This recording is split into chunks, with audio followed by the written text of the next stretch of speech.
नमस्कार। आज हम बात करने वाले हैं क्रिप्टो मार्केट की। अगर आप देख रहे हैं कि मार्केट में अचानक से इतना प्रेशर क्यों है, तो ये विश्लेषण आपके लिए ही है। हम समझेंगे कि ये जो इंस्टीट्यूशनल ईटीएफ आउटफ्लो हो रहा है, मतलब जो बड़ा पैसा बाहर जा रहा है, वो इस गिरावट की असली वजह कैसे है। तो सबसे बड़ा सवाल, आखिर क्रिप्टो मार्केट अचानक इतने प्रेशर में क्यों आ गया है? अगर आप क्रिप्टो को फॉलो करते हैं तो ये हलचल आपको भी परेशान कर रही होगी, है ना? चलिए मिलकर इस पहेली को सुलझाते हैं। अच्छा, तो इसकी जड़ तक चलते हैं।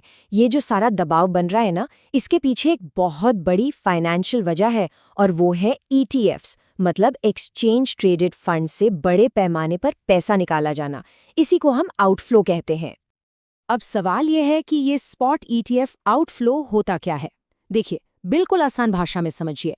जब बड़े बड़े इंस्टीट्यूशनल इन्वेस्टर्स, मतलब जो बड़ी बड़ी कंपनियां हैं, वो उन ईटीएफ से अपना पैसा निकालने लगती हैं जिनमें सीधे सीधे बिटकॉइन और ईदर जैसी क्रिप्टो करेंसी रखी होती है, बस उसी को आउटफ्लो कहते हैं।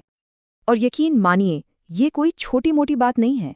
ब्लैक रॉक और फिडेलिटी जैसे दुनिया के सबसे बड़े नाम, उन्होंने भी हाल ही में बताया है कि उनके क्रिप्टो ईटीएफ से बहुत सारा पैसा बाहर गया है। अब आप सोचेंगे कि भाई ये बड़े खिलाड़ी ऐसा कर क्यों रहे हैं? तो देखिए, इसके दो बड़े कारण हो सकते हैं। या तो मार्केट में एक अच्छी खासी तेजी के बाद वो अपना प्रॉफिट बुक कर रहे हैं, या फिर उन्हें इकोनॉमी को लेकर कुछ ठीक नहीं लग रहा, कोई अनिश्चितता है। इस चार्ट को देखिए जरा, इससे आपको प्रॉब्लम का अंदाजा लगेगा। ये जो छोटी सी हरी पट्टी है, ये है इनफ्लो, मतलब मार्केट में आने वाला पैसा। और ये जो बड़ी सी लाल पट्टी है, ये है आउटफ्लो, मतलब मार्केट से बाहर जाने वाला पैसा। साफ साफ दिख रहा है कि पैसा बाहर ज्यादा जा रहा है और अंदर कम आ रहा है। ये इस बात का पक्का संकेत है कि बड़े इन्वेस्टर्स का भरोसा अभी थोड़ा डगमगाया हुआ है। तो ठीक है, पैसा बाहर जा रहा है, पर इसका असर क्या हो रहा है?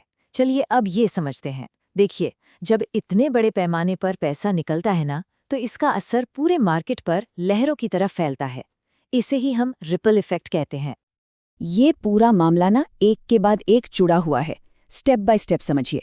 सबसे पहले इंस्टीट्यूशनल आउटफ्लो शुरू होता है। जैसे ही पैसा बाहर जाता है, मार्केट में लिक्विडिटी, मतलब खरीदने बेचने के लिए जो पैसा होता है, वो कम हो जाता है। अब ये देखकर जो छोटे इन्वेस्टर्स हैं, रिटेल इन्वेस्टर्स, उनमें डर फैलने लगता है। और इसका नतीजा, मार्केट में शॉर्ट टर्म में उतार चढ़ाव, यानी वोलैटिलिटी एकदम से बढ़ जाती है। तो अब तक हमने प्रॉब्लम तो समझ ली, पर अब सवाल ये है कि ऐसे माहौल में एक इन्वेस्टर को क्या करना चाहिए।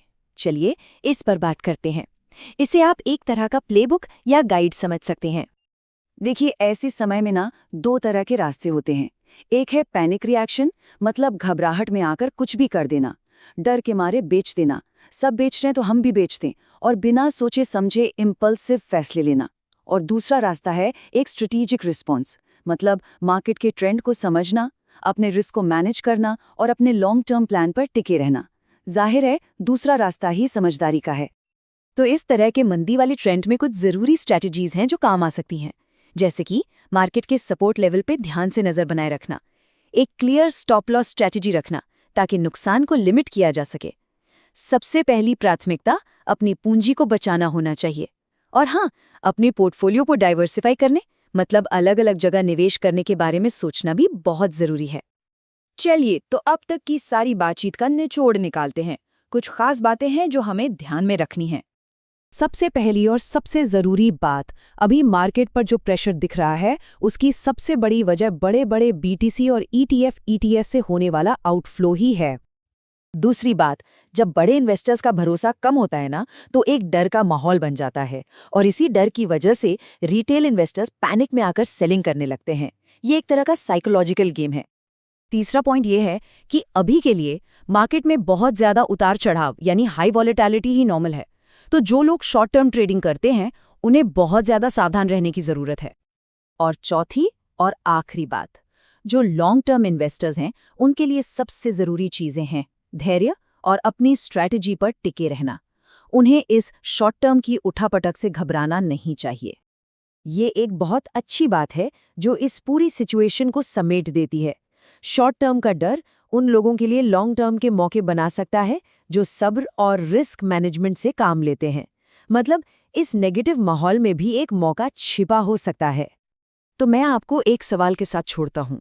जब मार्केट को डर चला रहा हो, तो क्या एक इन्वेस्टर के लिए सब्र ही उसकी सबसे कीमती चीज़ है? इस पर सोचिएगा ज़रूर।